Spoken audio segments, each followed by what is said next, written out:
The Italian Prime Minister, Giorgia Meloni, has today been visiting Albania, where she's been touring migrant centres, which she says are going to be operational in August. Well, last year, the Albanian Prime Minister, Edi Rama, signed a 5-year deal with Meloni in which he agreed to shelter up to 3,000 migrants rescued from international waters every month, while Italy processes their asylum claims. Well, Meloni thanked her hosts for doing this, but denied that her trip was a campaign stop on the eve of the European election, in which migration is a big issue, and perhaps one issue that all the right-leaning parties seem to agree on. France 24's Caroline Loyer has this report for us. An official visit with one goal: defending a controversial plan.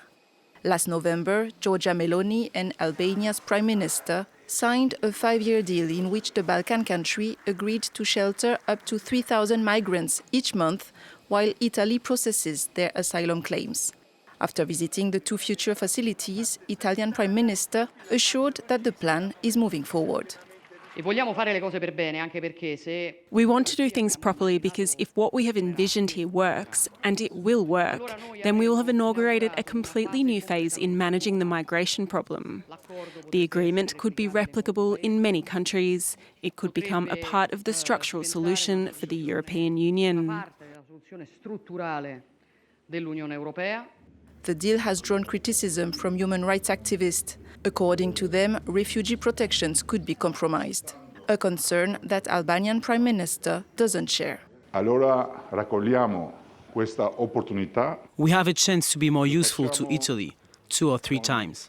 So let's take this opportunity and do it with heart and with the conviction that the sea between Italy and Albania is not a space that divides us, but a space that has united us for thousands of years. With asylum requests expected to take around a month to process, the number of migrants sent to Albania could reach up to 36,000 in a year, a number that worries some. We were also refugees once. I was in Greece, and the Greeks were taking care of us with food and everything. Those who arrive here are just like us. I feel sorry for them. However, Albanians have no money to look after themselves or for looking after others. As she was leaving, Giorgia Meloni was confronted by a centre-left Italian lawmaker who accuses her of politically exploiting the deal. This visit comes just days ahead of local and European Parliament elections, where migration is a top campaign issue. Well, let's get some more analysis, and we can speak to Nicholas Startin, who's an associate professor in politics and international relations at the John Cabot University in Rome. Thank you so much for joining us, Professor. What's your reading as to why you think Prime Minister Meloni has decided to visit those migrant facilities in Albania right now? I would say that there must be some kind of element of opportunism in going right now with the European elections taking place this weekend. It's a flagship policy for Giorgia Meloni's government, and I think she sees it as something that could be rolled out on a more pan-European level with other countries using similar schemes. So certainly the timing of the visit, I think, is all around the European elections that take place this weekend. Indeed, and it's interesting, another monumental vote for us to cover here on France 24. We've already had the Indian elections in the last couple of days, and after India, I'm told this is the world's largest democratic vote. Now, migration has become a key issue in this election. Would you say it's the main issue for all political parties, or just parties that lean to the right? Well, I think with the European elections, you've got to look at them on 2 different levels. I think partly there are domestic issues at play here, like the normal kind of issues you expect, like the economy, cost of living, that kind of thing. But there are also pan-European issues that do play out at European elections. And I would argue that the 3 biggest issues in these elections are indeed migration, I think defence as well, with the backdrop of the situation in Ukraine. And also, I think, particularly for younger voters, I think the European Green Deal is quite a big issue as well. So I'm not sure that migration is the biggest issue parties, but I think it's certainly the biggest issue for what we would term far right or radical right parties. I wanted to ask you about those two labels, radical right, extreme right, far right. Well, that's three, in fact. I mean, clearly there are shades of grey when we talk about the right wing. What would you identify as being the main differences between those different shades of right-leaning political conviction?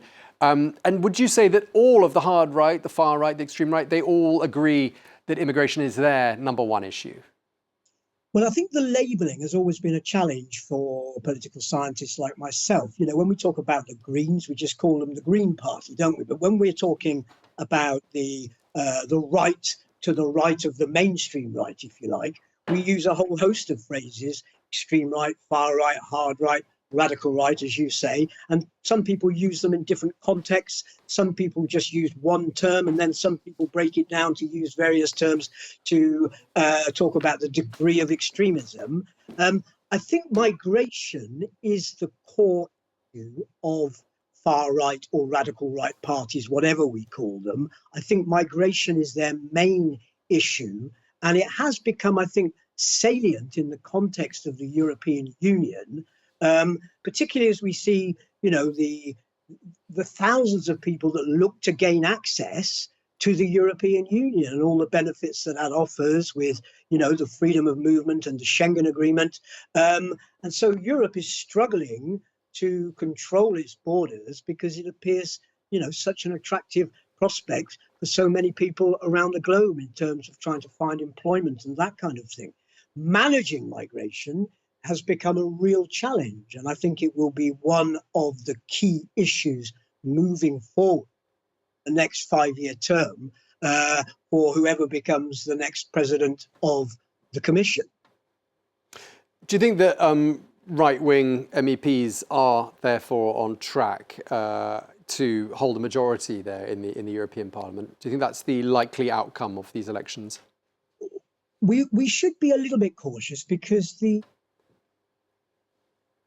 we're building on a very good building block from 2019, where, you know, right-wing Eurosceptics took between a quarter and a third of the seats. I think we're looking potentially here at a quarter of the seats for parties that we might describe as far right or radical right.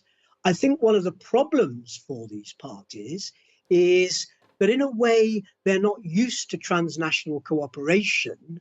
And historically, because of their nationalisms, they found it quite difficult to coalesce and forge coalitions within the European Parliament. And we see that in the current Parliament, where we have some of the radical right parties, like Meloni's Brothers of Italy, like Vox in Spain. These are in the European Conservative Reformist group, which we might call soft Eurosceptic.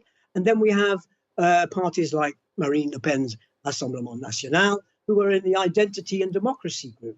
So there are tensions between the two transnational groupings, I think, in the European Parliament, and also sometimes tensions within, because we've just seen the AfD, the German far-right party, expelled from the Identity and Democracy group. And so we have tensions between the groups and also tensions within the group. So the idea that there's going to be some kind of far-right, radical right, super transnational group, I think probably remains unlikely. I think there are too many things that the parties disagree on for that to be the case, whether it's, you know, what do we do with the European Union? What is the model for the European Union moving forward? Whether it's how to respond to the war in Ukraine, whether it's, you know, the nuances, the differences even between the parties on things like climate change. So I think there's probably too many differences between these parties for them to emerge as a big transnational grouping. But that's not to say that they won't have influence, because it's clear that the issues that they espouse, particularly migration, have taken on quite significant salience within EU nation states. And we only have to look at the parties that are doing well, where migration is a key for them. Parties like the Sweden Democrats, the True Finns, Vox in Spain, Chega in Portugal, you know, the list goes on.